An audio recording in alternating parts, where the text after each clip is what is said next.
Assalamualaikum warahmatullahi wabarakatuh.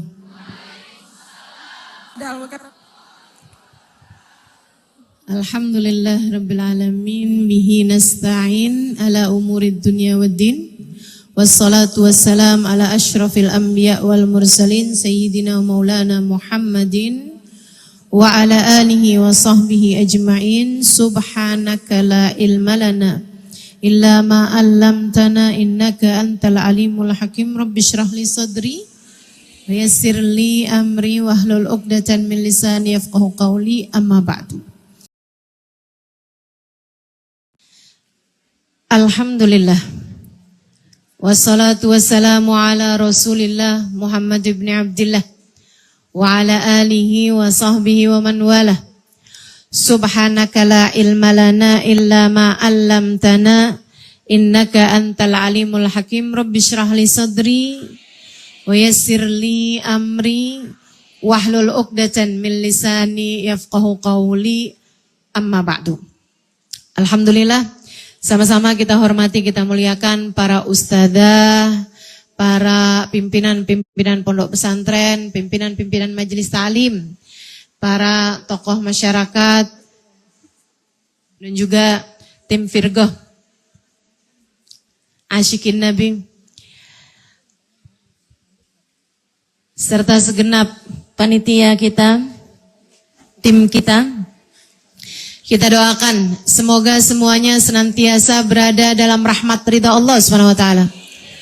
Juga sama-sama kita hormati, kita muliakan pimpinan DKM, Ketua DKM masjid ini ya, Bapak Aswan. Beserta keluarganya kita doakan semoga senantiasa dalam limpahan rahmat ridha Allah Subhanahu wa taala. Tentu saja juga semua yang hadir di majelis ini, baik ibu-ibu, kakak-kakak, adik-adik, anak-anak, nenek-nenek, cucu-cucu. Karena ini lintas generasi kayaknya majelis kita ya. Hari Ahad saya suka liatin tuh ibu-ibu turun dari mulai yang tua, STW, setengah tua, turun lagi ibu-ibu muda, kemudian remaja, itu tuh anak kecil. Semoga semuanya disayang Allah, dicinta Allah, dimuliakan Allah, dibahagiakan Allah. Semoga semuanya hidup dalam keadaan istiqomah. Kalau datang waktunya meninggal dunia dalam husnul khatimah. Di akhirat nanti Allah perkenankan kita masuk surganya. Tanpa hisab, tanpa adab, tanpa itab. Birahmatika ya arhamar rahimin. Mudah-mudahan semuanya disayang Rasulullah, dirindukan Rasulullah, disyafaati Rasulullah. Di akhirat nanti ada dalam rombongan Rasulullah Sayyiduna Muhammad sallallahu alaihi wasallam. Amin ya rabbal alamin. Saudariku sekalian yang saya muliakan, beberapa waktu ke depan kita akan memasuki besok hari Tarwiyah, besoknya lagi Arafah, besoknya lagi Idul Adha, kemudian 3 hari Tasyrik. Di dalam hari-hari ini kita diingatkan dengan berbagai macam hal dalam momen-momen bersejarah bagi kehidupan, dalam kisah-kisah indah dari orang-orang mulia. Nabi Allah Ibrahim, Nabi Allah Ismail, Nabi Allah Ishak, Sayyidah Sarah, Sayyidah Hajar. Kita semuanya diingatkan dengan peristiwa-peristiwa besar yang tidak akan habis, tidak akan cukup waktu untuk kita habiskan mempelajari kisah-kisah indah ini. Nggak akan cukup waktu untuk kita mempelajari kisah-kisah indah ini. Saya hanya akan mengambil satu momen aja, satu sekelumit, secuil, satu mutiara yang paling berkilau, salah satu dari yang paling berkilau dari kisah indah ini teman-teman saudara sekalian. Gini nih, itu pun juga nggak akan saya ceritakan, tapi lagi mana sih? Bingung-bingung sendiri. Saya cuma mau ambil hikmahnya teman-teman saudara sekalian. Dari satu sekelumit dari kisahnya. Begini nih, Nabi Allah Ibrahim disuruh sama Allah buat menyembelih putranya Ismail. Kan begitu? Pisah lama. Ada yang bilang 7 tahun. Ada yang bilang 9 tahun. Ada yang bilang 11 tahun. Pisahnya teman-teman. Antara Nabi Allah Ibrahim dengan Siti Hajar dan putranya Ismail. Kemudian mereka bertemu kembali. Seneng banget dong. Kota atau bahkan gurun pasir. Bukit-bukit bebatuan. Ghairi dizar'in yang gak ada satupun tumbuhan di sana. Sekarang sudah berubah menjadi perkampungan besar bernama Mekah. Belum nih. Sama Allah belum dikasih perintah buat bangun Ka'bah. Beberapa saat sebelum itu. Dan memang Allah Subhanahu wa taala teman-teman sebelum memberi hadiah selalu menguji dulu. Allah Subhanahu wa taala mau memberi hadiah sumur Zam-Zam untuk Siti Hajar. Diuji dulu dengan kehausan. Dengan anaknya yang udah hampir mati. Siti Hajar harus mencari air. Dari bukit Sofa ke bukit Marwa. Marwa ke Sofa lagi. Marwa, Sofa ke Marwa lagi. Terus bolak-balik. 7 kali. Saya dulu kirain dari Sofa ke Marwa tuh ke rumah saya, ke rumah depan. Ternyata 500 meter. Setengah kilo. Jadi kalau 7 kali sama dengan 3,5 kilometer teman-teman. 3,5 kilo. Ya Allah, ya Allah. Capek benar ternyata. Tapi Allah kemudian menghadiahkannya dengan sumur Zam-Zam. Sampai sekarang nih, sampai sekarang. Orang kalau minum air Zam-Zam, Siti Hajar dapat pahalanya. Emang iya Ustazah? Lah kamu kira? Dia yang menjadi sebab adanya sumur Zam-Zam. Maka setiap orang yang minum dari sumur tersebut, Siti Hajar dapat pahalanya. Subhanallah. Orang tuh kayak begitu. Man sanna sunnatan hasanatan, siapa yang membentuk satu hal kebaikan, dia akan dapat pahalanya selama orang tersebut melaksanakan perkara tersebut. Allah kemudian mau ngasih hadiah juga, membangun Ka'bah kepada Nabi Ibrahim dan Nabi Ismail.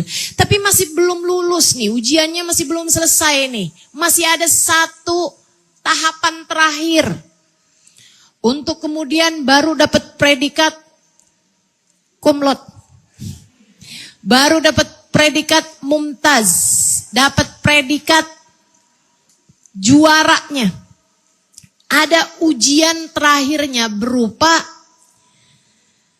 malam 8. Allah kasih mimpi, kayak nanti malam nih. Mudah-mudahan mimpi kita juga bagus.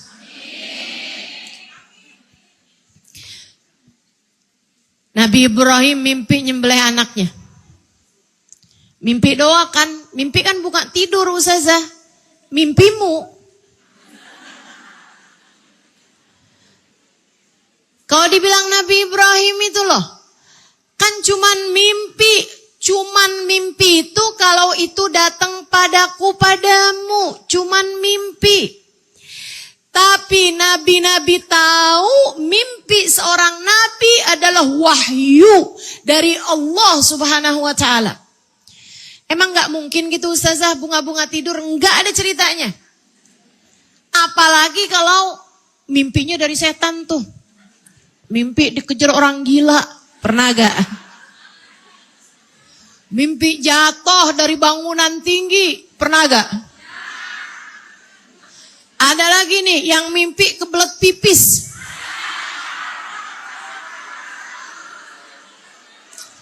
Bangun-bangun basah.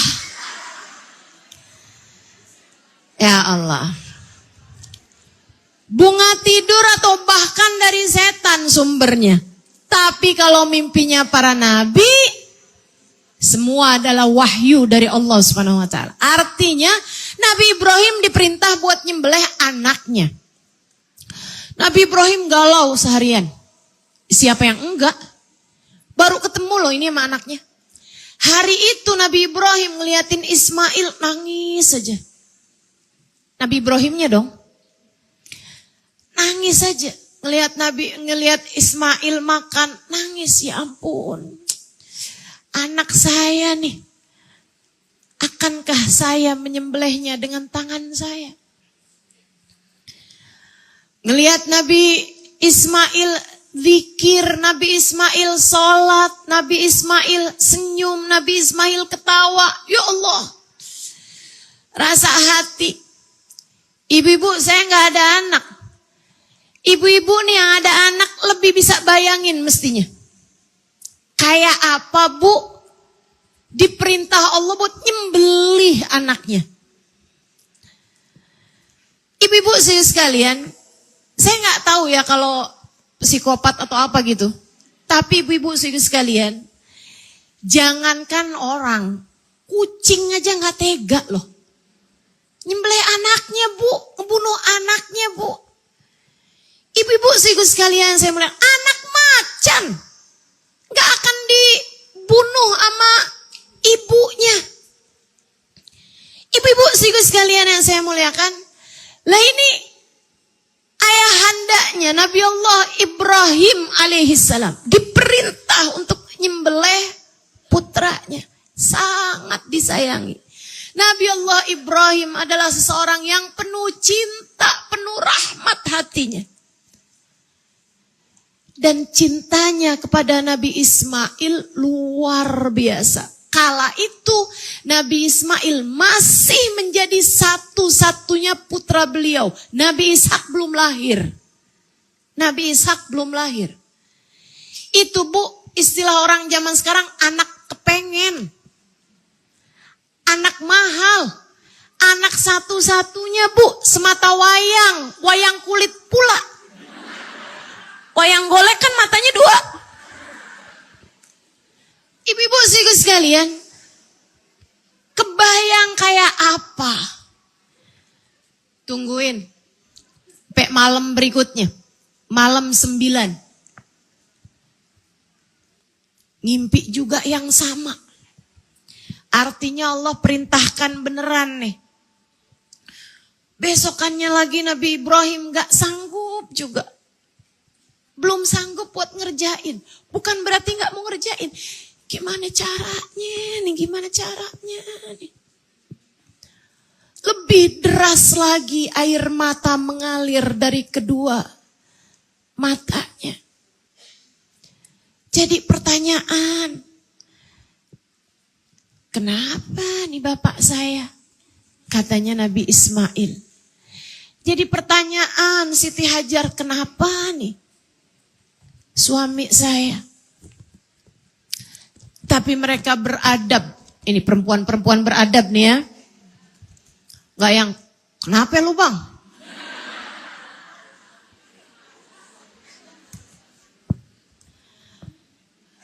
Lagi ingat sama mantan.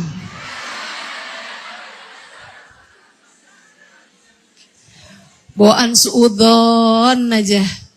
Suudon aja. Ayo nih para istri, belajar buat jadi istri yang menenteramkan. Belajar buat jadi istri yang menenangkan. Kadang-kadang gak semua hal bisa diceritakan. Emang laki-laki sama perempuan tuh beda. Beda. Perempuan bercerita untuk mencari solusi permasalahan. Jadi ya perempuan itu, kok Ustazah tahu? Nah, saya kan perempuan juga. saya sendiri. Bu, kita nih perempuan, kalau punya banyak masalah, lebih cerewet dari biasanya. Bawaan pengen ngomong aja gitu. Bawaan cerewet aja. Bawaan pokoknya harus kita keluarin gitu. Kita tuh bercerita, mau nyari solusi. Walaupun kadang-kadang solusinya datang bukan dari orang. Tapi dari diri kita sendiri. Enaknya gimana ya, cerita nih sama orang nih. Mendingan kayak gini aja, gak bisa kayak gitu. Ngapain nanya kalau gak didengerin. Pokoknya harus keluar aja gitu. Masya Allah, Masya Allah. Ibu-ibu sekalian, Nabi Ibrahim gak begitu. Laki-laki tuh gak gitu. Laki-laki gak gitu. Laki-laki bercerita sesudah masalah selesai. Kalau udah masalahnya selesai, baru biasanya dia cerita. Kemarin tuh ada masalah begini begitu, tapi sekarang udah selesai semuanya gini gitu. Gitu biasanya. Biasanya. Ada juga yang bahkan udah selesai pun gak cerita juga gitu. Ada yang kayak begitu. Emang stok kata-kata mereka kan gak terlalu banyak kayak kita ya perempuan.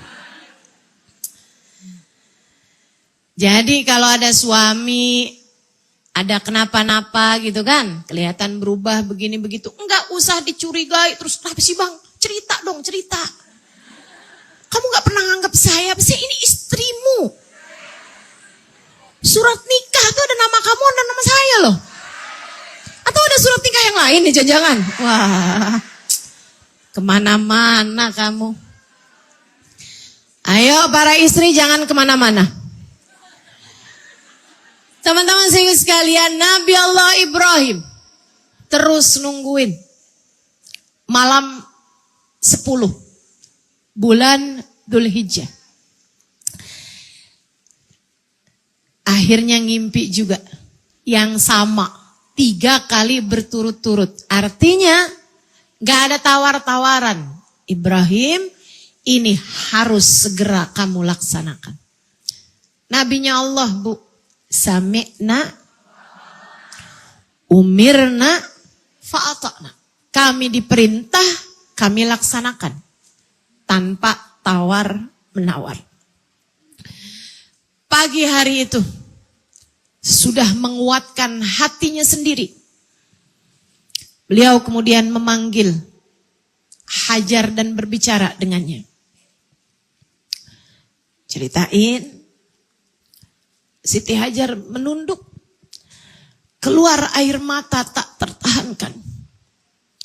Akankah sesudah terpisah 11 tahun lamanya, kayak ditinggal buat mati di gurun pasir, sekarang dengan tangannya sendiri dia akan menyembelih putranya.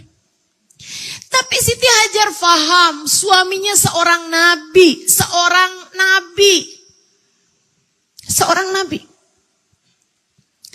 Yang kalau mendapatkan perintah dari Allah Subhanahu wa taala tak akan ada tawar-menawarnya. Walaupun dirinya adalah seorang ibu bagi Ismail, Siti Hajar tidak melakukan transaksi, tidak melakukan tawar-menawar. Siti Hajar gak ada ceritanya, Ibrahim jangan lupa yang hamil tuh saya. Gak ada. Siti Hajar gak ada ceritanya. Kamu tahu sakitnya melahirkan kayak apa Ibrahim? Ibrahim, kamu gak tahu rasanya menyusui anak kita. Untuk kemudian kamu tinggalkan di gurun pasir, kamu gak tahu rasanya. Saya dari sofa ke Marwah 7 kali dalam keadaan lapar, haus. Untuk menyelamatkan anak kita, dan sekarang kamu akan menyembelihnya dengan tanganmu. Ayah, macam apa dirimu itu Ibrahim? Gak ada gitu. Gak gitu.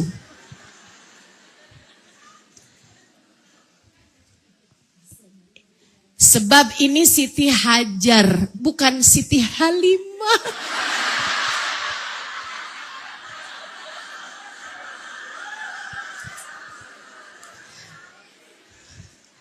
Itu sebabnya kenapa yang diuji ujian berat itu Siti Hajar, Siti Sarah, Siti Khadijah, Siti Aisyah, Siti Fatimah. Yang diuji dengan ujian-ujian besar. Siti Maryam, Siti Hana. Yang diuji dengan ujian-ujian besar tuh orang-orang hebat, perempuan-perempuan hebat. Bukan kayak kita ini teman-teman. Kita mau ujiannya gitu-gitu aja, WhatsApp gak dibales. Ujian kita kan gini-gini aja, disesuaikan. Allah sesuaikan. Teman-teman kita bikin grup, kita gak dimasukin. Betul? Tetangga bikin hajatan, kita gak diundang. Ujian kita kan gitu-gitu doang teman-teman serius sekalian. Kenapa gitu? Innal bala. Kata Nabi Muhammad. Muakkalun bil anbiya. Thummal awliya. Thummal adna. Fal adna. Ujian. Allah subhanahu wa ta'ala berikan. Kepada para nabi yang paling tinggi. Kemudian kepada para wali. Kemudian sesudahnya. Pada orang-orang soleh. Semakin rendah nilainya, semakin ringan pula ujiannya. Ustazah, saya diuji Ustazah. Diuji apa itu? Ujian besar Ustazah. Apa? Hamil di luar nikah. Lah. Itu namanya bukan ujian. Tapi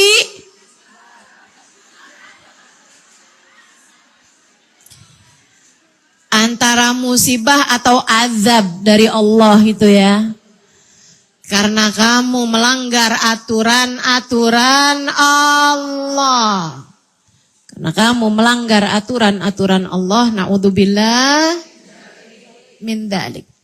Saudaraku sekalian saya muliakan. Ini hamba-hamba tercinta di sisi Allah SWT. Ujiannya besar.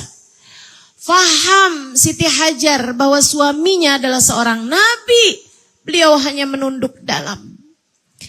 Seraya mengatakan, apapun yang Allah perintahkan, wahai Ibrahim, apapun yang Allah perintahkan.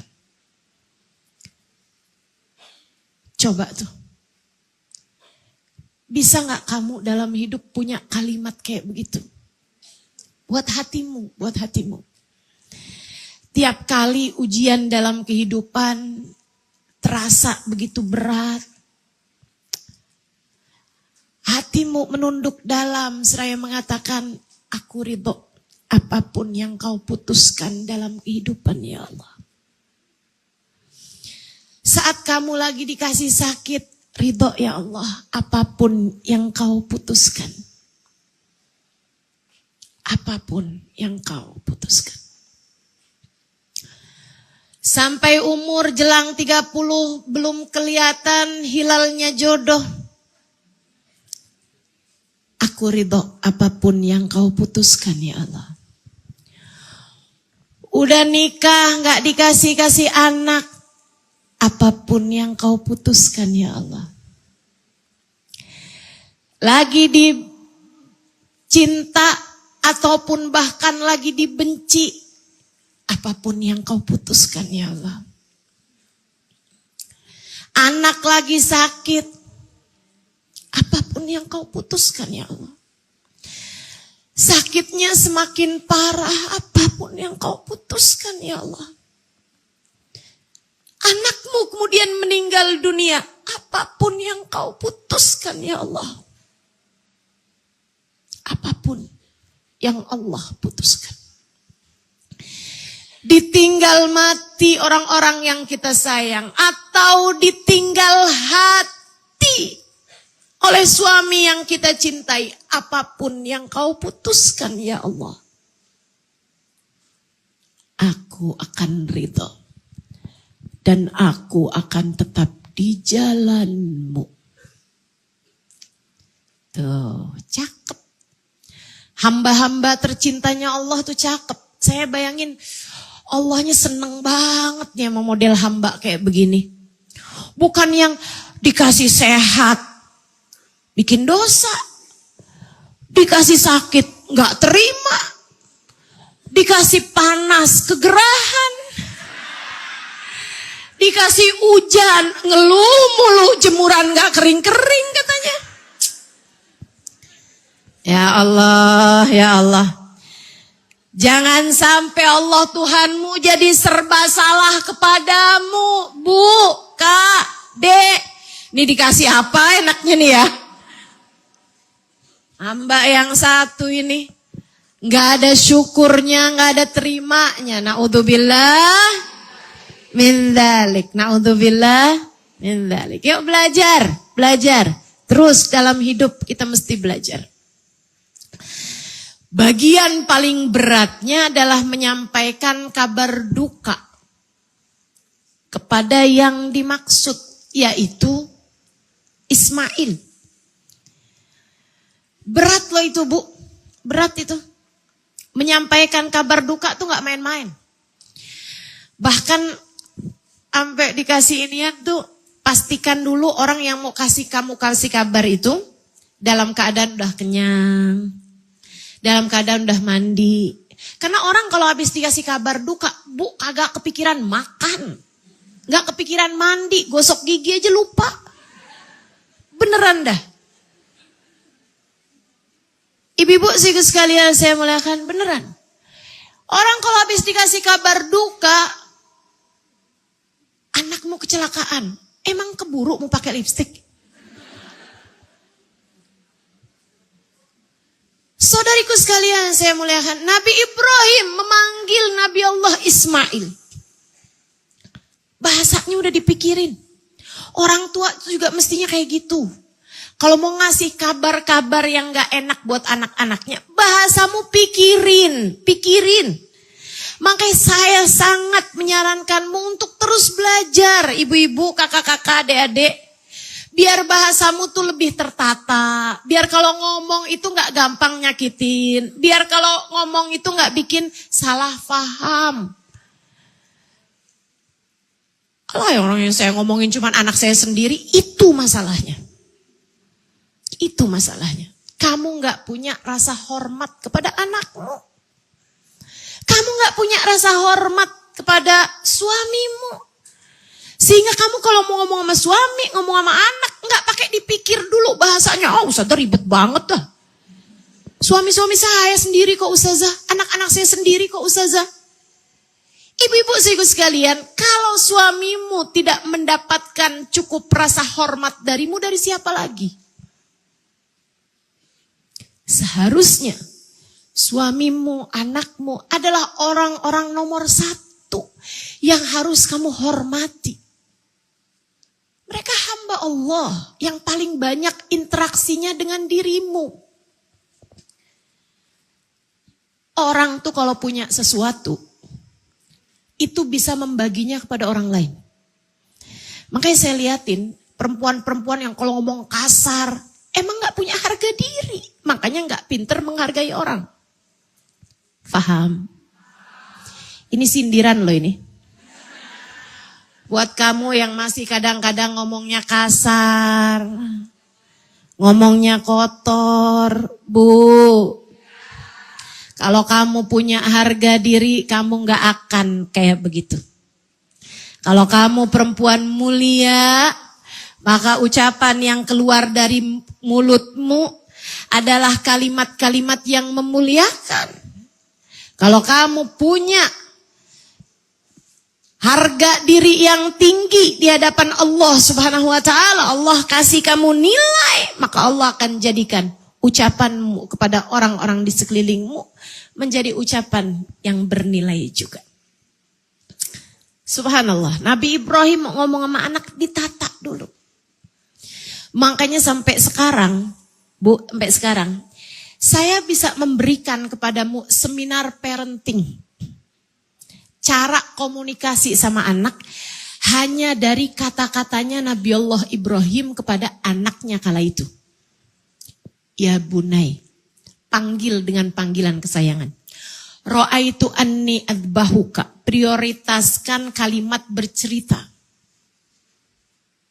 Fangdur madza tara, tanyakan perasaan anak. Itu 3 komunikasi yang Nabi Allah Ibrahim ajarkan untuk jadi cara berkomunikasi kita. Orang tua kepada anak, bahkan antar manusia kepada sesama manusia. Kamu kalau pengen dapat respeknya orang, kamu kalau pengen dapat respeknya orang, teman-teman saudaraku sekalian, tuh 3 hal tersebut gunakan untuk media komunikasimu. Cara kamu berkomunikasi. Saudaraku sekalian yang saya muliakan, tuh kan, saya pakai panggilan yang kira-kira kamu sukai. Jadi doa. Saudariku sekalian yang saya muliakan, saya memuliakanmu, saya mendoakan kamu jadi orang-orang mulia. Dan saya nggak panggil kamu jamaah saya. Sidang minggu yang mulia. Saya nggak pakai kalimat tersebut. Saya menganggapmu saudari-saudari saya. Saya menganggapmu sebagai saudari saya sesama Islam, sama muslim, sama muslimah. Pakai kayak begitu tuh buat kamu manggil suamimu. Suamimu panggilnya senangnya dipanggil apa? Bukan yang kamu mau. Ini aneh nih. Ada orang manggil saya dengan panggilan yang dia mau lah. Dianya tahu gak saya mau apa enggak gitu. Panggil itu yang orang tersebut suka, bukan yang kita suka. Kamu punya anak gendut lucu, kamu panggil, Moy sini Moy. Dut, sini Dut. Kok kamu kayak gitu sih? Itu panggilan saya. Panggilan kesayangan saya. Panggilan kesayangan kamu. Dianya sayang apa enggak? Dianya seneng apa enggak? Panggilan favorit saya. Favorit buat kamu. Buat dia bagaimana? Saudara sekalian, yang dia sukai. Yang dia sukai. Bukan yang kamu sukai. Ya bunai. Ra'aitu anni adbahu. Pakai kalimat cerita. Itu sebabnya saya banyak cerita. Kan begitu? Kamu seneng dengar saya ngomong karena saya lebih sering menggunakan kalimat-kalimat cerita. Bayangin kalau misalnya saya pakai kalimat-kalimat perintah.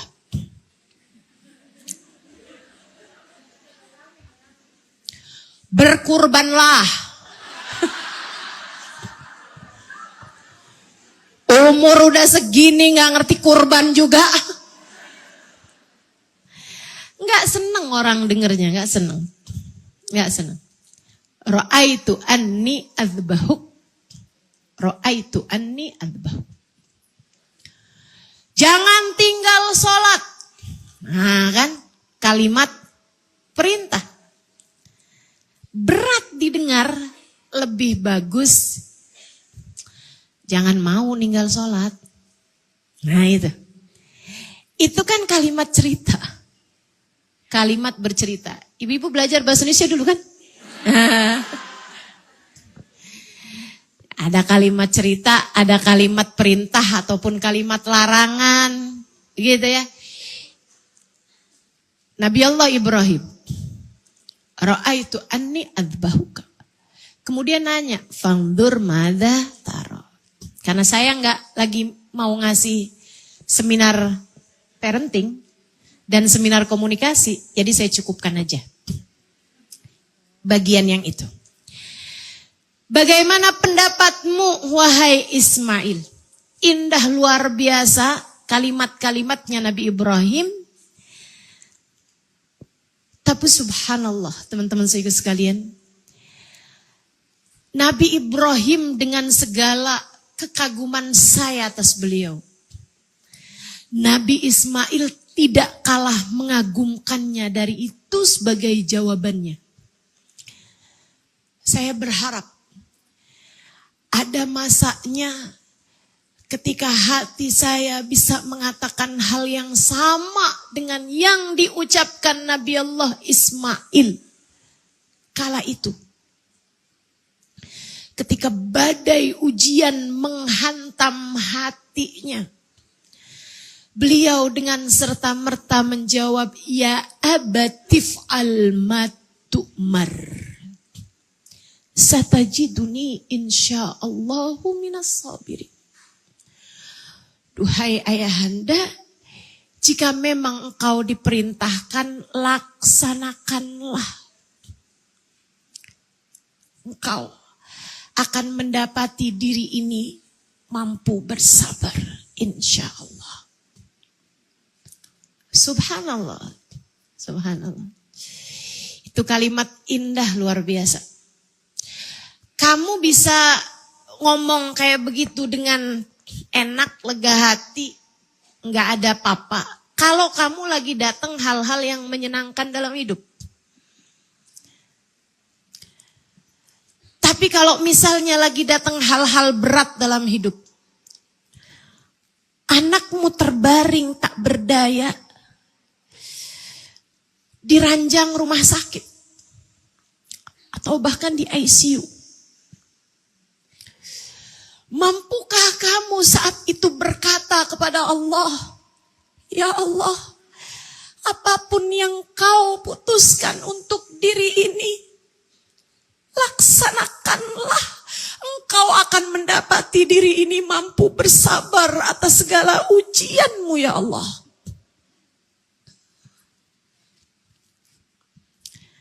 Saat dirimu sendiri sedang akan masuk ruang operasi, atau bahkan sudah berada di dalamnya, ketika dokter dan para perawat mempersiapkan alatnya, seraya mengatakan, sudah diminta keluargamu untuk tanda tangan. Ini bisa apapun terjadi ya, karena operasinya bahkan tingkat keberhasilannya hanya 50% misalnya. Mampukah saat itu hatimu untuk berkata, ya Allah, apapun yang kau putuskan, laksanakanlah. Aku akan mampu bersabar menghadapi semuanya.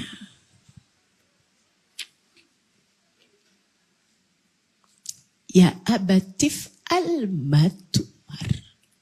Satajiduni insyaallahu minas sabirin. Disembelih loh ini. Emang Nabi Ismail udah tahu nih bakalannya ada happy ending di akhir? Gak tahu. Dan orang mana yang berpikir, manusia normal mana yang berpikir, ini kayaknya saya kalau disembelih tetap selamat deh. Orang mana yang berpikir semacam itu? Artinya Nabi Allah Ismail faham betul bahwasanya ayahnya akan menyembelihnya dan membunuhnya, menewaskannya dengan tangannya sendiri. Sesudah 11 tahun atau 7 tahun meninggalkannya sendirian bersama dengan ibunya di gurun pasir itu. Nabi Ismail gak ada bilang lagi nih ya. Dan terjadi lagi nih. Kisah ditinggalin sendirian. Dulu kau meninggalkan saya, sekarang kau akan membuat saya meninggal. Ibu-ibu saudariku sekalian yang saya muliakan. Ya abatif al-matu'mar. Kepasrahan mutlak. Keimanan mutlak. Keyakinan mutlak bahwa hidup punyanya Allah, diri ini punyanya Allah, nyawa ini punyanya Allah, hembusan nafas punyanya Allah. Ketika Allah SWT mau menewaskan seseorang dengan kecelakaan, mau menewaskan seseorang dengan terbunuh, mau menewaskan seseorang dengan sakit, hak Allah Subhanahu wa taala. Nabi Allah Ismail faham betul itu, bahwa hak Allah Subhanahu wa taala juga untuk menjadikannya mati di tangan bapaknya sendiri. Hak Allah, hak Allah. Kita cuma hamba, hak Allah, hak Allah. Ingetin itu terus pada dirimu. Kalau kamu lagi dibenci sama orang, hak Allah. Kalau kamu lagi dipuja sama orang, hak Allah juga. Jangan kegeeran. Kalau Allah lagi bikin kamu sehat, hak Allah.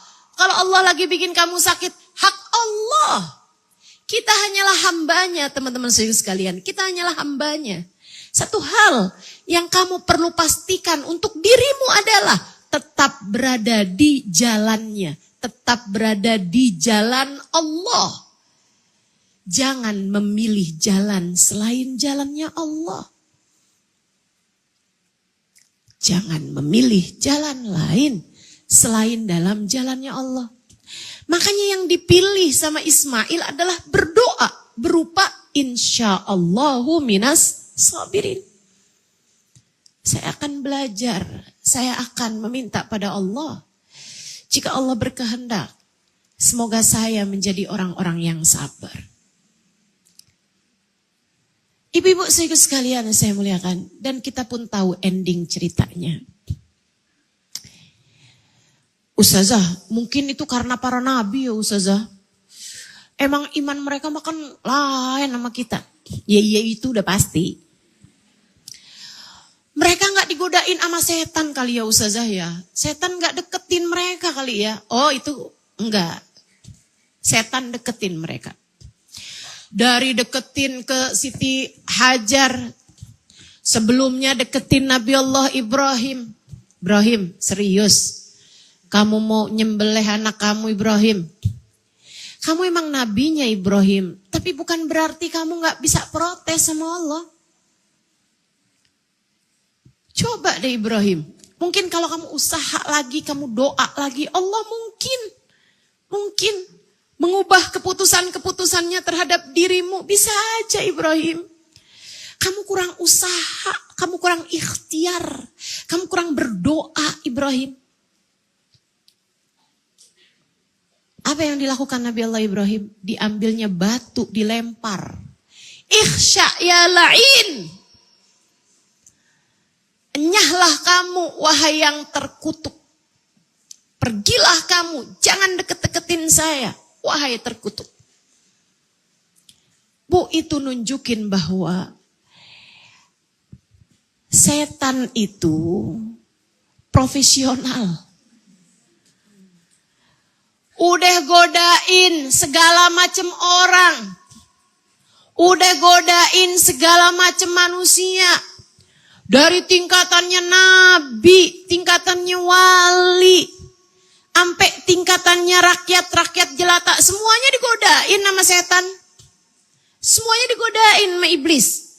Cuman masalahnya mereka menang, kita kagak. Kan begitu? Ustazah, saya semalam gak tahajud. Oh kenapa? Digodain setan. Nah itu dia masalahnya. Saya malah jadi curiga nih, jangan-jangan selama ini setan tuh gak cukup godain kita loh. Katanya setan ngapain? Gak digodain aja udah tergoda.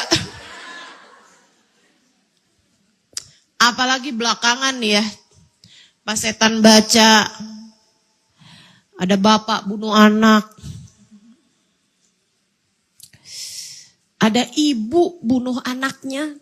Gelamin anaknya. Kali setan jadi mikir, ini mestinya yang baca ta'awud saya nih.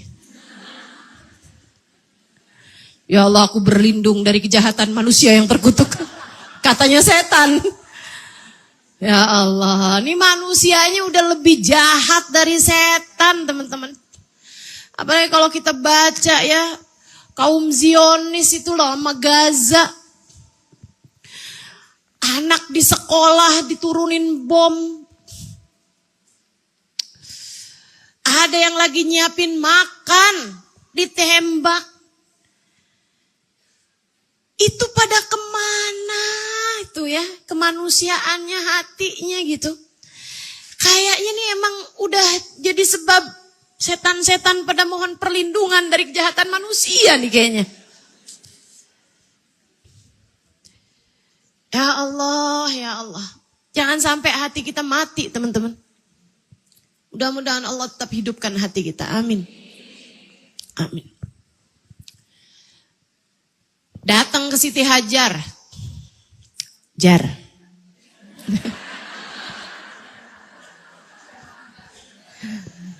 Saya kalau disambung tuh jadi kayak ngata-ngatain gitu. Hajar.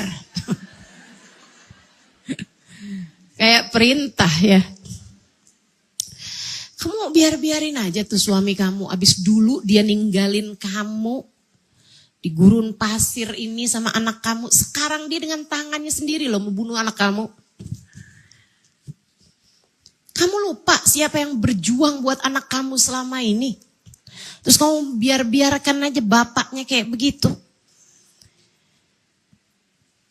Suami macam apa dia itu Hajar?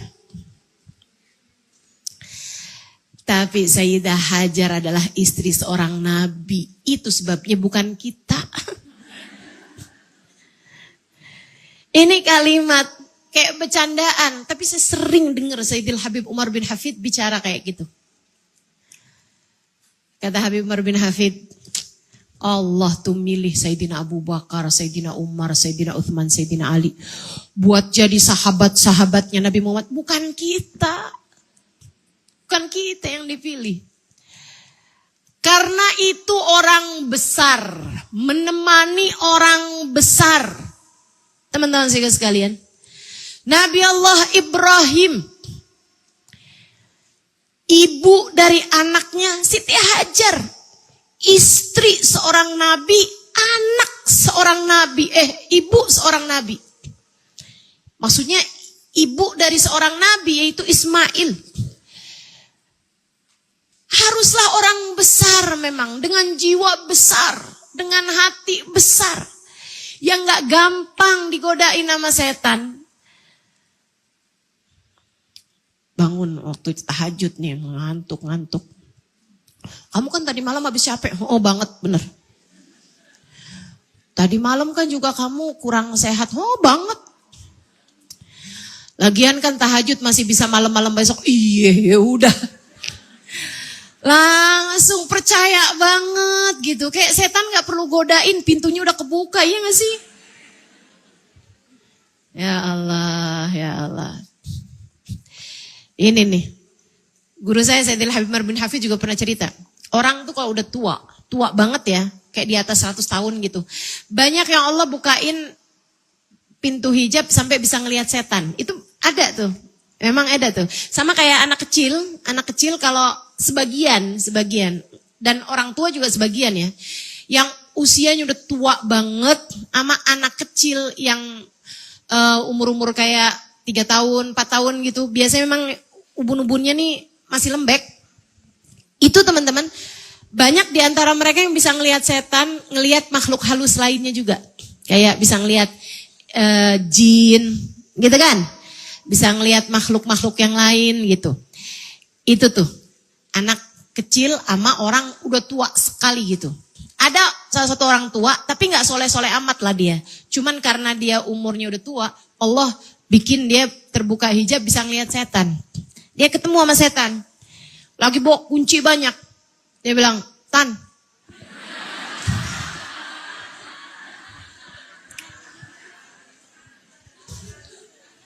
kamu godain orang-orang kan? Oh.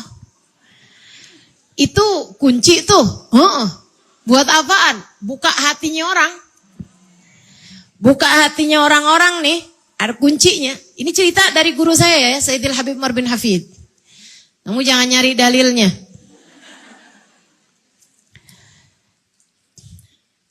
Terus dia nanya sama setan tersebut.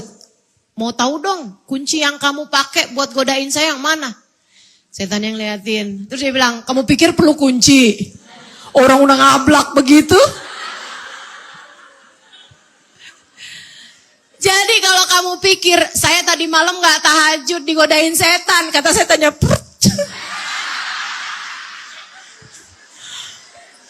kamu pikir saya segitu gabutnya godain kamu?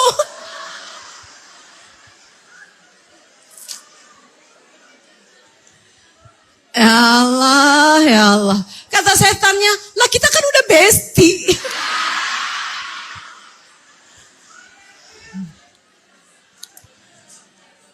Selama ini udah temenan sama setan, bagaimana mungkin kamu bisa ngerasa digodain sama setan?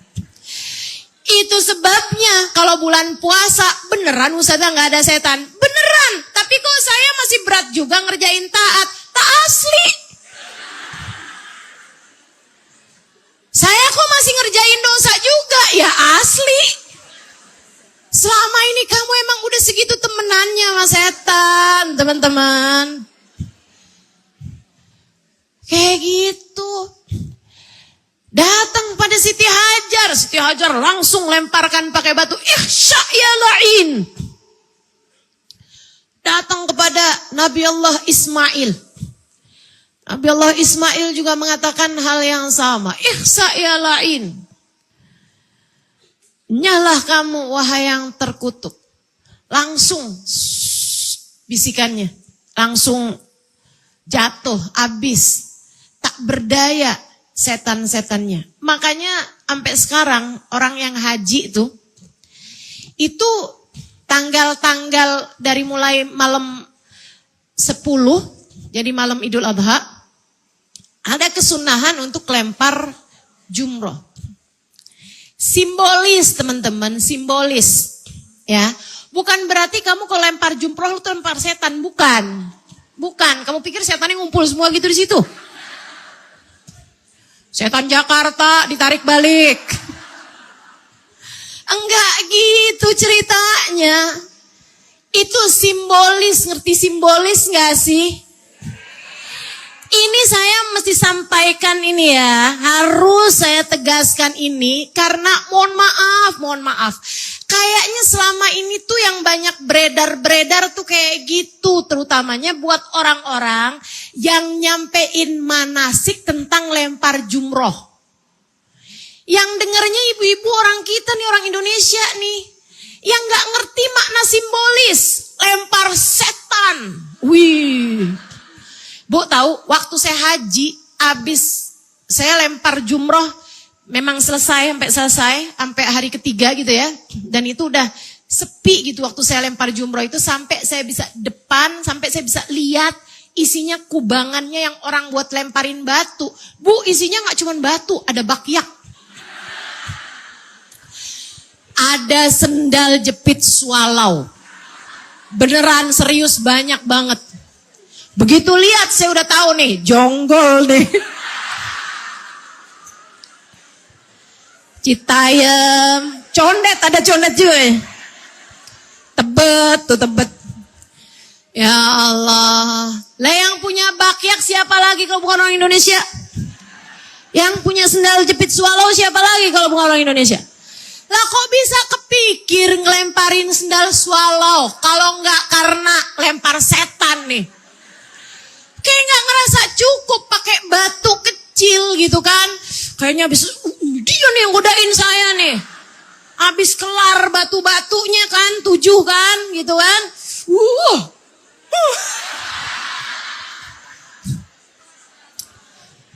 Yang dibayangin gara-gara setan nih suami saya kepicut sama janda belakang rumah. Lemparnya pakai dendam. Allahu Akbar. Simbolis bu. Simbolis. Ngerti gak sih? Tuh. Kita mesti pinter-pinter. Buat melemparkan batu-batu keimanan ke arah bisikan-bisikan setan dalam hati kita.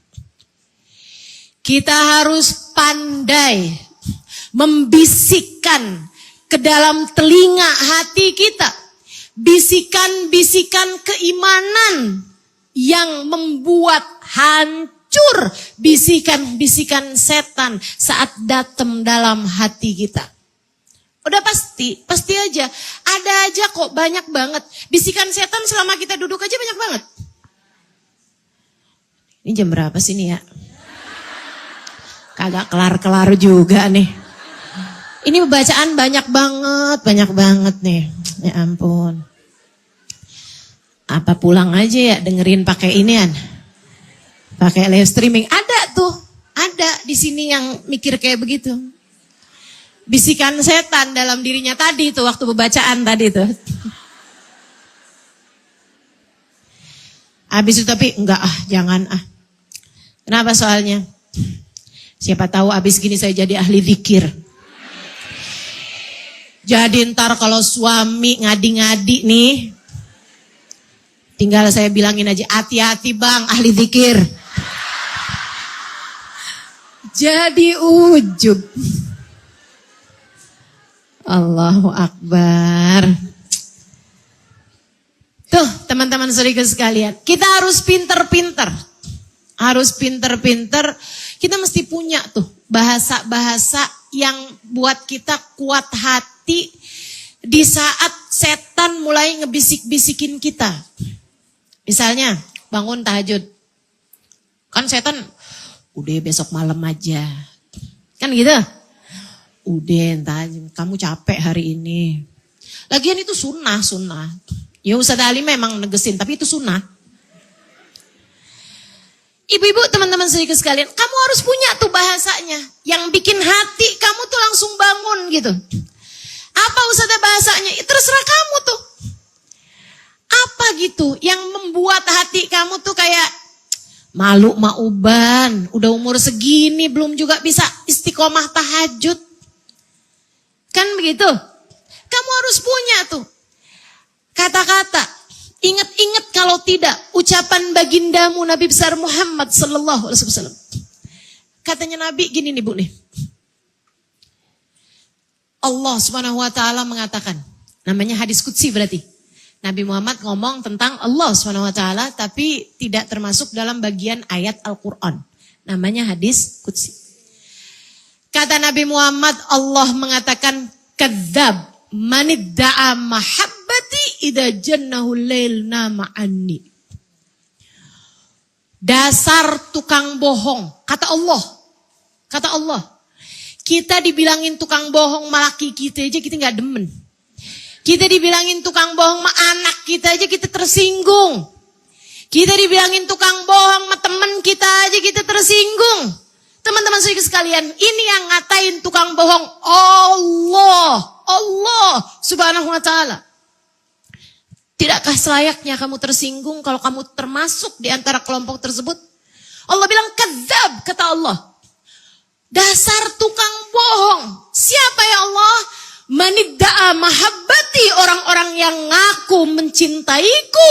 Idza jannahu lail nama anni, tapi sepanjang malamnya dia nyuekin aku, dia pergi tidur meninggalkan aku. Tidak semenit pun, tidak setengah jam pun dia bangun untuk menghadap padaku. Alaisal muhib yuhibbu an yakhluwa bihabibih. Bukankah kekasih senang berdua-duaan dengan kekasihnya? Teman-teman saudara sekalian saya muliakan. Jadi kalau kamu lagi malas banget tahajud besok malam aja. Kadzab. Manidda'a mahabbati idza jannahu lail namaan, ya Allah saya bukan pembohong ya Allah. Bismillahirrahmanirrahim. Itu.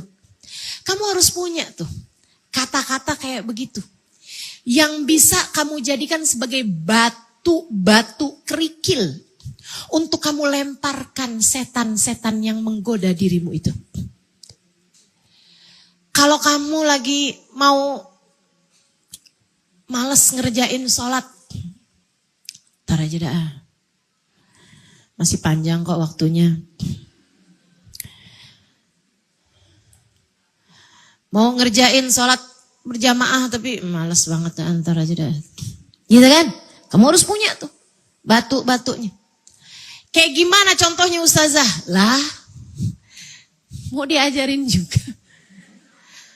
Soalnya ini ustazah setannya udah gak mempan kok saya bilangin. Ibadah wajib, iya tahu. Gitu. Setannya udah lebih inian, iya tahu rukun iman kedua. Ya Allah, rukun Islam kedua katanya setan gitu. Sehingga sekalian saya muliakan, kalau kamu lagi males-malesan gitu, kamu tinggal bilang aja. Siapa yang penting bakal mentingin Allah. Bismillah. Kalau kamu pengen dipentingin sama Allah, maka pentingkanlah Allah. Kita punya banyak hajat-hajat teman-teman. Lagi pula sering saya sampaikan sama kamu. Orang kalau masih diinginkan sholat, artinya diinginkan sama Allah. Itu tuh, kamu inget-ingetin itu. Bahwa ketika orang sholat, bukan hanya karena dia mau sholat, tapi karena dia masih bernilai di sisi Allah. Sehingga Allah mengizinkannya untuk menghadapkan diri padanya. Di saat orang gak sholat, bukan hanya karena dia gak mau sholat. Bukan karena dia gak mau sholat, tapi karena dia udah gak punya nilai di sisi Allah, sehingga Allah tidak sudi menerima dia menghadap padanya. Kalau lagi sholat gak ya? Aduh malas banget nih, lagi nanggung, lagi belanja di Shopee. Kayak nanggung gitu. Tinggal nyari satu barang lagi belum ketemu. Apaan? Jilbab. Udah 3 hari. Nyarinya 3 hari belum ketemu juga. Allahu Akbar bu. Ayo bismillah nih. Kamu sampaikan kepada dirimu itu. Saat orang sholat bukan karena dia mau sholat. Tapi karena Allah mencintainya sehingga diizinkannya menghadap padanya. Saat seseorang gak sholat artinya Allah tidak menginginkannya untuk menghadap padanya. Ingetin diri. Itu mesti banget tuh. Sampai teman-teman saudaraku sekalian ketika mereka telah sampai di tempatnya, jalan berduaan nih, Nabi Allah Ibrahim dengan Nabi Allah Ismail. Itu bu, Nabi Allah Ibrahim bahkan Nabi Allah Ismail bahkan bilang, ayah yang tajam ya pedangnya. Ini subhanallah. Orang beriman memang luar biasa. Jadi Nabi Allah Ismail tuh gak yang kayak tawar-tawaran memerintah Allah gitu ya. Tapi coba aja asal-asalan aja ngerjainnya biar batal. Enggak gitu. Kita kan kadang suka ngerjain sesuatu tapi kalau batal kita seneng. Lagi puasa nih. Pas siang-siang kita lihat yes mens. Ada yang pernah begitu? Ada yang pernah begitu? Kenapa kalau mens kamu girang? Kamu lagi ngerjain ibadah batal malah seneng. Ya Allah. Dulu Ustazah lagi kecil, sekarang mah enggak. Enggak gitu beda. Saudaraku sekalian saya muliakan, Nabi Allah Ismail bahkan bilang sama ayahnya, "Yah, yang tajam pedangmu ya." Kenapa gitu nak? Sebab kalau tajam ya, saya jadi gak terlalu kesakitan. Jadi, udah gitu. Saya gak terlalu kesakitan. Saya takut kalau pedang ayah tumpul, gitu ya. Akhirnya jadi berkali-kali kan. Jadi, susah kan. Kalau kayak begitu ya, saya takutnya kesakitan, saya teriak, ayah jadi gak tega sama saya. Ayah nantinya batalin urusan ini ya.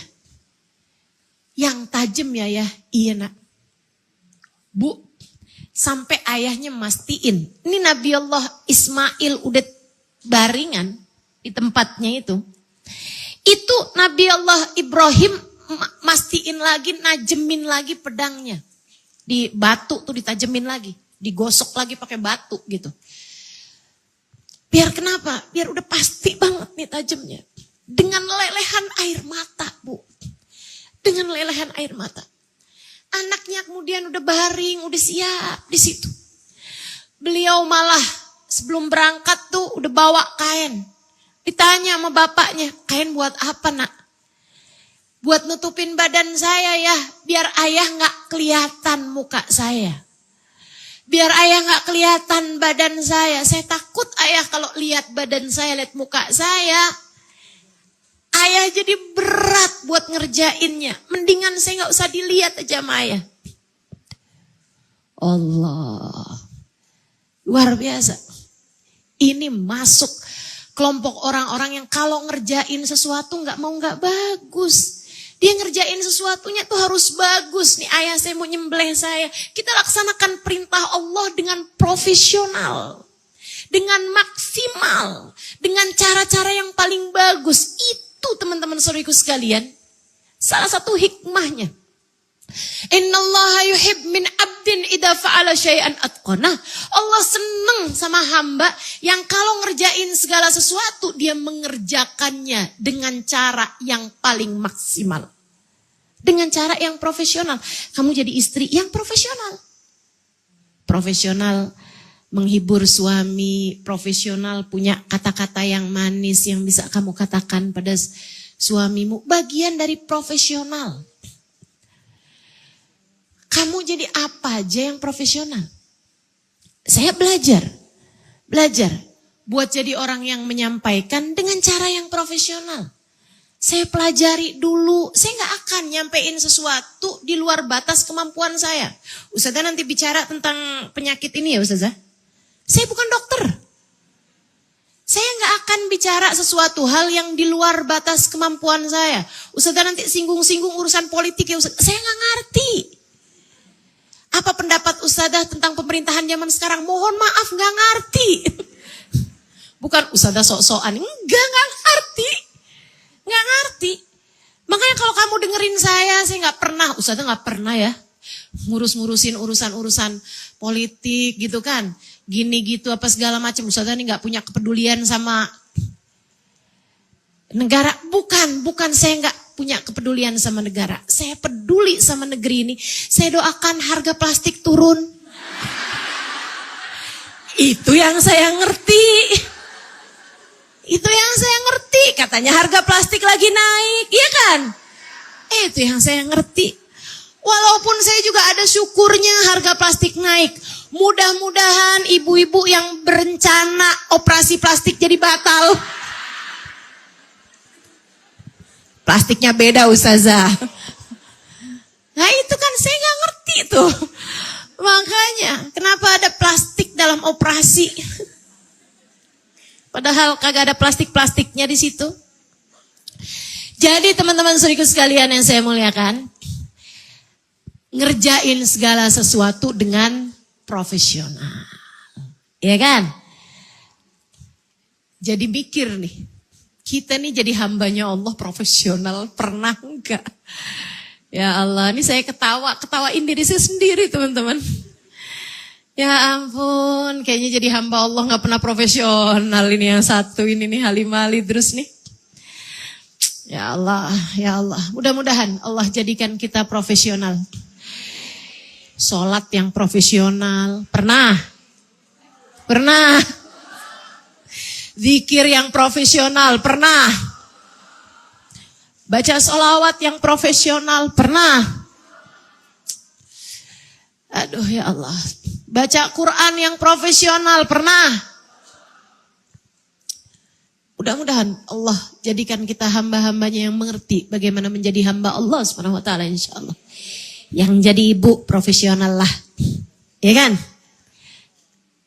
Beberapa waktu yang lalu ada pembicaraan sama beberapa teman saya. Dia bilang, Ustazah, kayaknya Ustazah belakangan sering sakit ya. Saya bilang, iya kayaknya ya. Habisnya umi saya meninggal. Habis umi saya meninggal. Iya kayaknya Ustazah. Bagaimanapun ya Ustazah, bagaimanapun. Bagaimanapun. Ustazah kehilangan seseorang yang dengan rela hati menengadahkan tangan, mendoakan Ustazah Bahkan sebelum mendoakan dirinya sendiri. Saya bilang, iya banget, iya banget. Iya banget. Terus tuh, pembicaraan kami berlanjut, umi saya, saya kalau ada apa-apa, akan datang ke umi saya. Hal-hal berat dalam hidup, namanya orang hidup kan ada aja hal-hal beratnya. Kamu jangan kepo. Ada aja, namanya orang hidup tuh udah, namanya hidup ujian mesti ada aja. Apaan Ustazah? Teman-teman bikin grup Ustazah gak dimasukin? Ya, salah satunya. Enggak lah ya. Ada lah, namanya orang hidup kan ada ujian-ujiannya gitu. Dulu-dulu tuh kalau saya lagi merasa berat gitu hidup, saya akan ketemu umi saya gitu. Cerita? Enggak bahkan. Teman-teman tahu? Saya gak cerita sama umi saya takut ngebebanin umi saya. Dan umi saya juga gak nanya. Hebat kan? Profesional banget tuh jadi umi. Jadi umi itu enggak harus permasalahan anaknya tahu. Kamu jadi ibu enggak harus permasalahan anakmu kamu tahu. Tapi tiap kali saya datang ke umi saya, ketika saya dalam keadaan berat, kamu tahu apa yang saya kerjakan? Saya akan menangis dalam pelukan umi saya. Para ibu jadilah profesional. Siapkanlah selalu dadamu. Siapkanlah selalu pelukanmu untuk anak-anakmu. Saya hanya akan nangis di dada umi saya. Saya pernah bahkan menangis berdiri di pelukan umi saya hampir setengah jam lamanya. Dan umi saya gak ngapa-ngapain teman-teman. Beliau hanya membiarkannya dipeluk sambil beliau tepuk sambil bilang, gak apa-apa nak, gak apa-apa. Gak apa-apa nak, gak apa-apa. Gak apa-apa. Gak apa-apa. Profesional jadi ibu. Hanya satu kalimat. Kayak bikin seluruh dunia saya masih baik-baik aja gitu. Tapi tentu selain daripada itu, tengadah tangannya mendoakan saya di waktu malam. Yang bahkan menyebutkan nama anak-anaknya lebih dulu daripada namanya sendiri. Subhanallah. Profesional jadi seorang ibu. Yuk belajar. Kerjain segala sesuatu dengan profesional. Teman-teman saudara sekalian, disembelih lah. Udah nih tajam. Ini dari tadi nih, kesembelihan gak kelar-kelar juga ini ya. Hampir 1 jam. Baringkan, pegang tangannya. Sebelah kiri nih pegang kepala, gitu kan.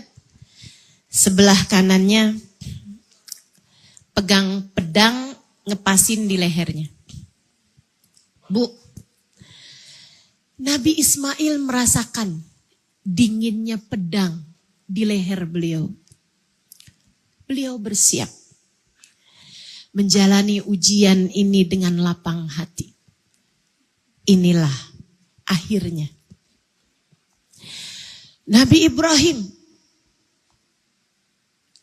mengangkat kembali pedangnya. Ia menengadah ke langit. Diiringi jutaan malaikat yang ikut menangis dengan kejadian tersebut. Ya Allah, Ibrahim beneran tuh. Ibrahim beneran kesedak terru'ya. Kamu telah sungguh-sungguh menepati perintah Allah lewat mimpimu itu, wahai Ibrahim. Malaikat langit ikut serta menangis bersama dengan banjir tangisannya Nabi Allah Ibrahim. Nabi Ibrahim kemudian letakkan kembali pedang tersebut di leher Ismail. Tanpa tahu bahwa sekarang pedang tersebut sudah Allah letakkan di leher seekor domba. Ya Allah, aku laksanakan perintah-Mu ini ya Allah. Lihatlah aku ya Allah. Aku tepati perintah-Mu. Apapun yang Kau perintahkan ya Allah. Apapun yang Kau perintahkan ya Allah. Apapun yang Kau perintahkan ya Allah. Bismillahi Allahu Akbar. Darah mengalir membanjiri tangan Nabi Allah Ibrahim. Air matanya ikutan sederas darah yang ada di tangannya. Nabi Ibrahim menangis. Ya Allah, telah kulaksanakan perintah-Mu ya Allah. Telah kulaksanakan perintah-Mu ya Allah. Sungguh telah kulaksanakan perintah-Mu ya Allah. Jutaan malaikat-malaikat ikut serta menangis bersama dengan tangisannya.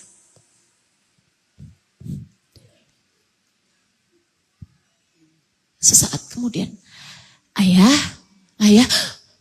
Nabi Allah Ibrahim bangun, kemudian dilepaskan, disibak kain tersebut, dan di sanalah dia lihat Nabi Allah Ismail masih merem,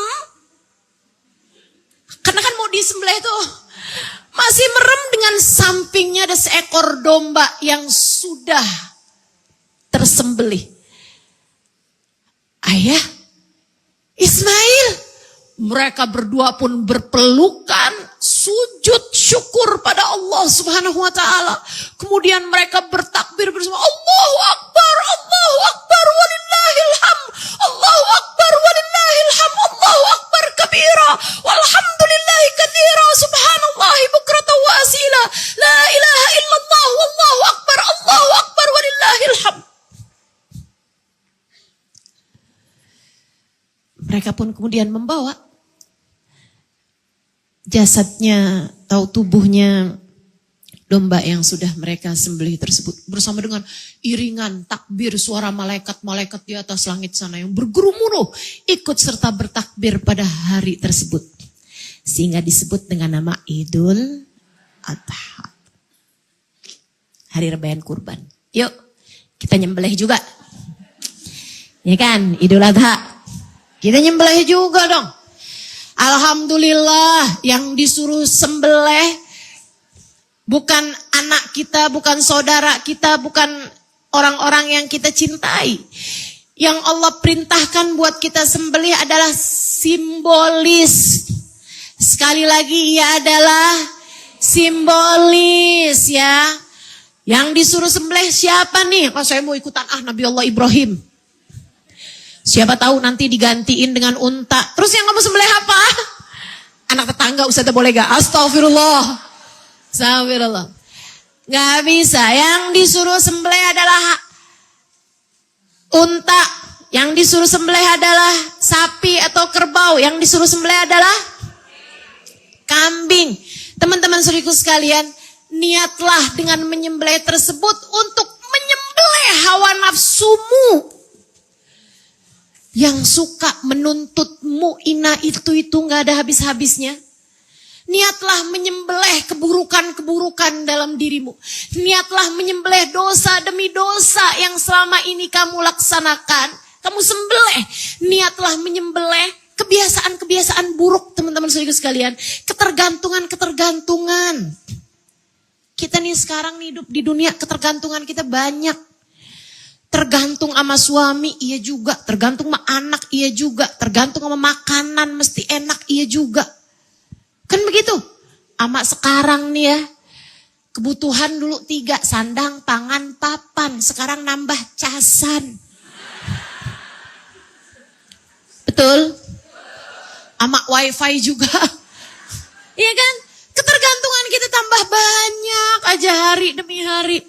Ya Allah, ya Allah, ya Allah. Kita mau minta nih, saya secara khusus mau minta sama Allah SWT. Ya Allah, Ya Allah, angkatlah segala ketergantungan saya terhadap urusan-urusan dunia.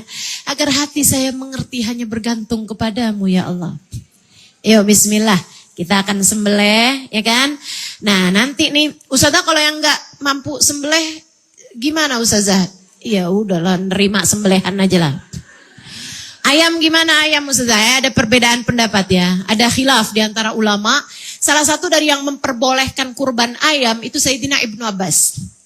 Sahabat Nabi Muhammad SAW, Sayyidina Ibnu Abbas itu salah satu di antara yang berpendapat boleh kurban ayam. Tapi tolong didengarkan sampai habis ini ya. Tolong ini ya. Sayyidina Ibnu Abbas punya pendapat, tapi pendapat ini adalah pendapat yang kecil di antara banyak pendapat-pendapat yang lain. Jadi pendapat-pendapat yang lain mengatakan kurban itu cuma sampai kambing. Udah tuh, bawah-bawahnya kambing gak ada. Ini pendapat kebanyakan mayoritas ulama. Tapi ada di antara ulama yang berpendapat boleh ayam. Ikut pendapatnya Sayyidina Ibnu Abbas. Kenapa Sayyidina Ibnu Abbas memutuskan boleh ayam? Ada ceritanya nih. Nabi lagi kumpul hari Idul Adha sama para sahabat-sahabat. Sore-sore gitu kan. Nabi kumpul nih, entah sore entah malam lah ya. Pokoknya hasil Nabi Muhammad lagi kumpul, nanya-nanya sama sahabat, kamu kurban apa tadi? Unta Rasul. Nah, kamu kurban apa? Kambing Rasul. Kamu unta Rasul. Kamu kambing Rasul. Terus Nabi Muhammad ngelihat ke arah Bilal. Bilal bin Rabah, itu teman-teman saya sekalian, hidupnya di masanya hidupnya Nabi miskin. Jadi Nabi senyum-senyum, Nabi Muhammad bilang, kalau kamu Bilal, gitu. Bilal bin Rabah bilang, ayam Rasul. Gitu. Nabi Muhammad senyum bu. Nabi Muhammad senyum tuh kayak kegelian gitu. Dari sini Sayyidina Ibnu Abbas bilang, kalau nggak boleh pasti Nabi Muhammad akan bilang, kamu ada-ada aja Bilal. Gitu kan? Akan bilang gitu. Nggak akan senyum gitu. Para sahabat yang lain bilang, justru karena nggak boleh makanya Nabi Muhammad senyum. Maksudnya Nabi Muhammad ketawa tuh justru karena gak boleh. Ada-ada aja masa ayam. Gitu kan. Nah ini mentafsirkan senyumnya Nabi Muhammad sallallahu alaihi wasallam. Sayyidina Ibnu Abbas mengatakan boleh kurban ayam. Tapi sekali lagi ini pendapat kecil di antara mayoritas pendapatnya para ulama yang mengatakan bahwa tidak boleh kurban ayam. Nah, kalau saya berpendapat seperti pendapatnya guru saya. Jadi saya emang gak bisa berpendapat. Saya mengikuti pendapatnya guru saya. Gini teman-teman. Kurban itu cuma sampai kambing. Tapi kalau kamu belajar kurban. Nah itu kalau belajar kurban mah. Ikan sapu-sapu juga boleh. Enggak ya. Mujair lah seenggaknya. Maksudnya tuh binatang apa aja juga boleh kalau kamu namanya belajar kurban, belajar doang, belajar. Kan begitu ya? Ustazah, anak saya nih Ustazah ikutan kurban sama teman sekelasnya, dia nyumbang 100.000. Udah terhitung kurban belum Ustazah? Belum. Tapi itu namanya belajar kurban. Namanya orang belajar kan? Nggak apa-apa aja. Nah saran saya buat kamu yang pengen belajar kurban, kamu bisa sembelih ayam, nggak usah ditaruh di masjid. Apalagi pakai bahasa kata Ustazah Halimah boleh kok. Nggak gitu, kamu bawa aja tuh ayam ke dapur rumahmu. Kemudian kamu sembelih dan jangan bagi dalam keadaan mentah. Masak dulu jadi opor biar nggak jadi pertanyaan tetangga. Apaan ya? Sapi bukan.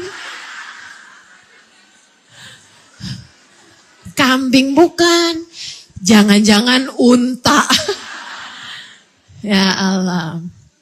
Jadi teman-teman saudaraku sekalian, kayak gitu namanya belajar kurban. Sambil bilang dalam hatimu, ya Allah tahun ini baru bisa ayam, tahun depan kambing, napa ya Allah? Gitu. Minta sama Allah Subhanahu wa taala biar tahun-tahun depan mudah-mudahan Allah kasih kemudahannya. Ustazah boro-boro beli kambing Ustazah buat bayar tagihan listrik aja susah. Kamu gak tahu, kamu tuh jangan ngecilin Allah. Ya. Kamu ngecilin rezeki kamu sendiri. Ya terserah gitu, tapi jangan Allahnya yang kamu kecilin. Allah kalau mau ngasih Bu, jangan kata kambing, unta 7 bisa.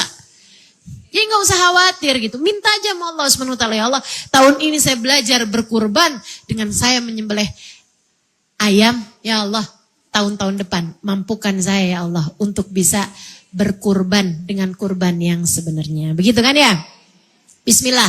Nah itu kurbannya itu dipotong sesudah sholat id. Jadi nggak sah kalau ada kurban dipotong sebelum sholat id. Ya, kalau ada kurban dipotong sebelum sholat id nggak sah. Karena masuk waktunya sudah sholat id. Makanya memang Idul Adha sunnahnya mengawalkan sholat. Sholatnya lebih awal. Biar waktu kurbannya bisa lebih panjang. Nah kalau nggak bisa hari itu, Ustazah kalau potong kurbannya malam boleh. Boleh, yang penting dari waktu itu, dari mulai hari Idul Adha sesudah sholat id sampai ba'da asar, sebelum maghrib, hari ketiga tasyrik. Jelas? Sebelum matahari terbenam, hari ketiga tasyrik, tanggal 11, 12, 13. Hari ketiganya kan hari ke-13. Sebelum matahari terbenam tuh, pada hari tersebut, masih waktunya sunnah untuk kurban. Begitu ya? Nah, kita potong kurban kita di hari-hari tersebut.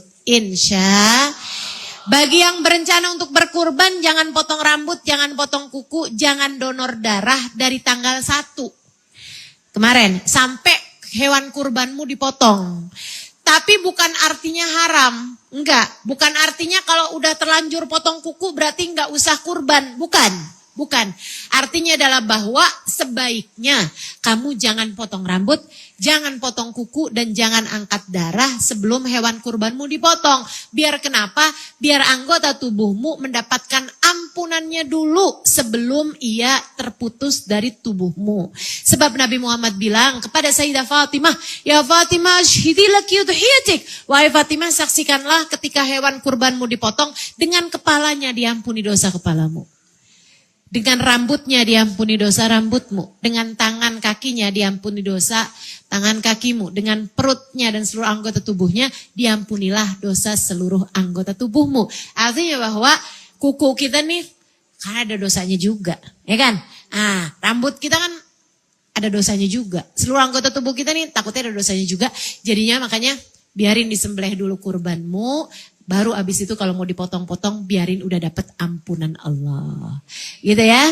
Insya Allah mudah-mudahan Allah mudahkan kamu untuk bisa melaksanakan kurban. Di hari-hari kurban itu Idul Adha sama 3 hari sesudahnya gak boleh puasa. Gak boleh puasa karena kamu disunahkan buat makan daging kurban. Entah kamu yang berkurban, entah kamu dibagiin sama masjid dekat rumah. Tapi yang pasti kurbanmu itu silahkan dimakan di hari-hari tersebut. Ya, silahkan kurbanmu itu dimakannya di hari-hari tersebut. Sebaiknya ada kurban, bagian dari daging kurban yang kamu makan di hari-hari tersebut. Insya Allah. Takbiran, nanti saya akan tuliskan takbirannya di Instagram saya, bunyinya. Itu disunnahkan dari mulai asar hari Arafah. Jadi bukan tanggal 10. Jadi kamu jangan heran. Ini masih hari Arafah loh. Kok udah ada takbiran? Karena memang masuk takbiran itu teman-teman dari asar hari Arafah. Bahkan ada yang bilang dari subuh hari Arafah. Jadi nanti kalau pas hari Arafah, abisnya sholat kamu dengar suara takbiran di masjid. Atau abis asar nanti kamu dengar suara takbiran di masjid. Itu karena memang memang para ulama mensunahkan hukum takbirannya dimulai dari hari Arafah ba'da asar. Mulai hari itu sampai malam Arafah itu kan, malam Idul Adha sampai asar hari ketiga tasyrik. Ya, asar hari ketiga tasyrik, setiap habis selesai sholat kamu disunahkan untuk bertakbir. Hanya ketika selesai habis sholat. Jadi kalau yang siangnya, asarnya, malamnya sebelum tidur di hari-hari tasyrik nggak sunnah takbir. Gak sunnah takbir. Sunnah takbir pada malam hari raya. Dari mulai asar kan, hari Arafah. Udah tuh, sampai maghrib. Malam Idul Adha. Nah, abis maghrib, udah masuk malam kan, sunnah takbiran terus tuh. Kamu dikit-dikit takbiran gitu sunnah. sampai besoknya selesai sholat Idul Adha. Itu kan? Udah, abis itu gak sunnah lagi, tapi kamu sunnah untuk bertakbir hanya sesudah sholat fardu. Langsung abis salam. Sebelum kamu baca zikiran-zikiran yang lain. Jelas? Kita habis salam. Assalamualaikum warahmatullahi wabarakatuh. Allahu Akbar, Allahu Akbar, Allahu Akbar. La ilaha illallah, Allahu Akbar. Allahu Akbar, walillahil hamd. Pelan-pelan gitu aja Ustaz. Iya gak usah pakai toa. Udah kamu takbiran tuh. Pokoknya tiap habis selesai salam sholat. Ustazah walaupun sholatnya sendirian. Tapi emang sebaiknya yang namanya sholat fardu itu kapanpun juga sunnah untuk mengerjakannya dengan cara berjamaah. Di hari Arafah besok banyakin dzikir, banyakin doa. Terutamanya adalah membaca surat Al-Ikhlas 1000 kali di hari Arafah. Nanti selesainya sebelum asar. Ba'da asarnya kamu banyakin doa. Doa asar hari Arafah mustajab. Doa sesudah membaca 1000 kali Fatih, 1000 kali Al-Ikhlas mustajab. Jadi kamu gabungkan itu, kemudian kamu berdoa, doa-doa yang baik-baik, doa-doa yang banyak-banyak kamu doakan siapapun orang-orang yang kamu sayangi. Termasuk doakan saya juga bersama dengan doa.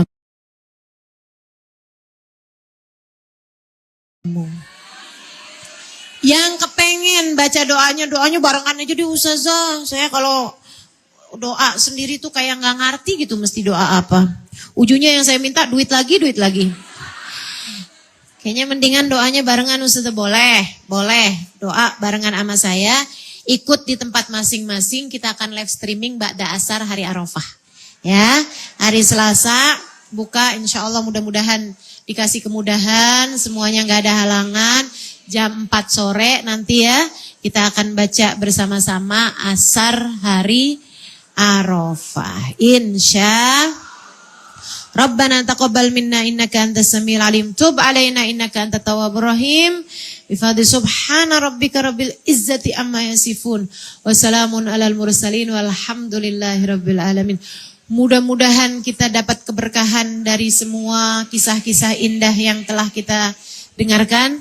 Dan mudah-mudahan kita semuanya bisa mengamalkannya dalam kehidupan. Jadi bekalan besar untuk kehidupan kita di sisa hidup kita insya Allah. Jadi tambah hal amal soleh buat kita dan seluruh keluarga kita. Ala hadhihi niyah bikuniyatin salihah wa ila hadratin nabi al-fatihah.